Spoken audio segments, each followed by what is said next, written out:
भारत का पहला glass museum सुहाग नगरी फिरोजाबाद उत्तर प्रदेश में बनाया जा रहा है। यदि बात करें तो इसका क्रियान्वयन उत्तर प्रदेश पर्यटन विभाग कर रहा है। 47 करोड़ की लागत का ये प्रोजेक्ट है, तो ध्यान रखिएगा। उद्देश्य क्या है?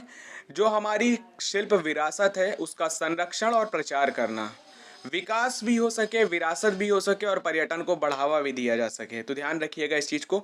यदि बात करें तो फिरोजाबाद केवल चूड़ियों के शहर के रूप में सीमित न रखते हुए बल्कि इसको हेरिटेज टूरिज्म के रूप में बढ़ावा देना। यदि बात करें तो कांच बनाने की यहाँ पे लाइव प्रदर्शनियाँ दिखाई जाएंगी जो कि कारीगरों कोई कौशल को दिखाएंगी, साथ ही उनको प्रोत्साहन मिलेगा। यदि बात करें इस उद्योग से तो लगभग 5 से 6 लाख लोगों का आजीविका जुड़ी है, बहुत सारे परिवार इससे जुड़े हैं, तो ध्यान रखिएगा। निश्चित तौर पे अपने आप में खास हो जाता है जब इस तरीके की चीज़ें होती हैं, तो इस उद्योग से जो लोग जुड़े हैं उनको प्रोत्साहन मिलेगा। अंतर्राष्ट्रीय स्तर पे, राज्य के स्तर पे, देश के स्तर पे इनमें ख्याति जब प्राप्त होती है तो लोग यहाँ देखने आएंगे, वहाँ का पर्यटन टूरिज्म बढ़ेगा, तो ध्यान रखिएगा।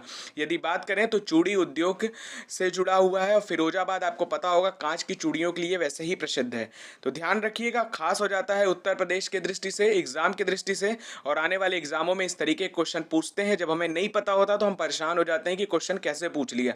इसी तरीके से पूछता है, मान लीजिए फिरोजाबाद से पूछ लिया ग्लास म्यूजियम कहाँ है, तो जब हम नहीं पढ़े होंगे तो कैसे पता हो पाएगा? और ये तभी पता चलेगा जब हम इस तरीके से करंट अफेयर से अपडेट रहेंगे, तो ध्यान रखिएगा। ये अपने आप में खास हो जाता है। अगर आप यूपी के एग्जाम देते हैं तो है ही है, साथ ही अगर आप वो देश के लेवल पे, सेंट्रल लेवल पे एग्जाम कोई दे रहे हैं तो उसमें भी कहा जाता है, तो ध्यान रखिएगा।